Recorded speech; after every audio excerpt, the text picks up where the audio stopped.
अंजली दमनिया यांनी केलेल्या गौप्यस्फोटानुसार सप्टेंबर आणि ऑक्टोबर महिन्यात महाराष्ट्राच्या राजकारणात मोठे बदल होण्याची शक्यता आहे. त्यांच्या मते या काळात उपमुख्यमंत्री एकनाथ शिंदे यांचा प्रभाव वाढेल.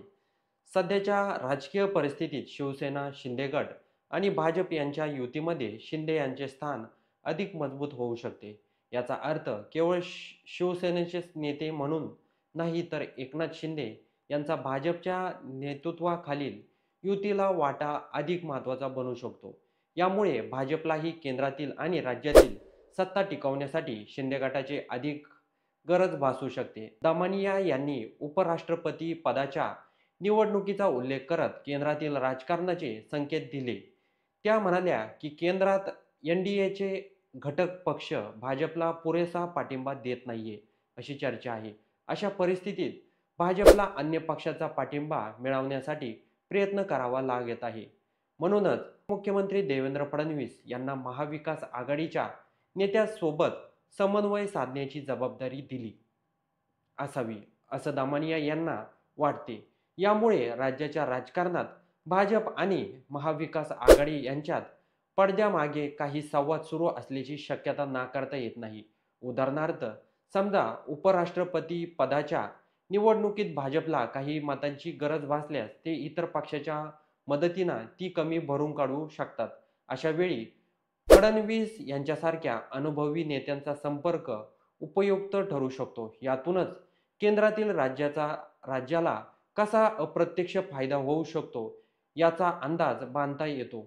बेस्ट पतपेढी निवडणुकीतील निकालानंतर ठाकरे बंधूंमधील राजकीय समीकरणावर दमनिया यांनी थेट भाष्य केलं आहे. या निवडणुकीत शिवसेना, उद्धव ठाकरे आणि मनसे यांनी एकत्र येऊनही त्यांना एकही जागा जिंकता आली नाही.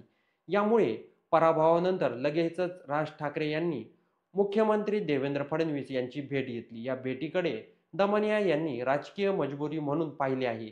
त्यांच्या मते राज ठाकरे यांना आता उद्धव ठाकरे यांच्यासोबत राजकीय भविष्य दिसत नाहीये. बेस्ट निवडणुकीतील अपयशामुळे त्यांना हे स्पष्ट झाले असावे. म्हणूनच स्वतःचा राजकीय प्रभाव वाढवण्यासाठी आणि भाजपसोबत जाण्यासाठी ते पुढचं पाऊल टाकत असावेत. दमनिया यांच्या मते राज ठाकरे हे भाजपसोबत जाण्याच्या तयारीत आहेत आणि म्हणूनच त्यांनी भाजपच्या जवळ जाण्यासाठी काही विधाने केली आहेत. मात्र उद्धव ठाकरे यांना कधीही सोडून देऊ शकतात, असं त्यांचं स्पष्ट मत आहे.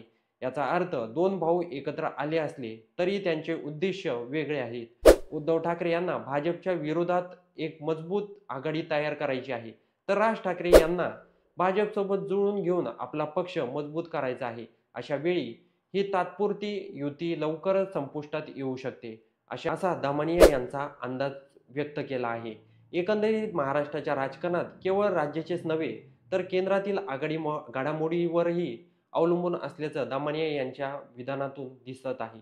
तर या संपूर्ण घटनाक्रमाबद्दल तुमचं काही मत असेल तर होऊ द्या चर्चा चॅनलच्या कमेंट बॉक्समध्ये नक्की नोंदवा आणि व्हिडिओ आवडला असेल तर सर्वात आधी चॅनलला सबस्क्राईब नक्की करून जा.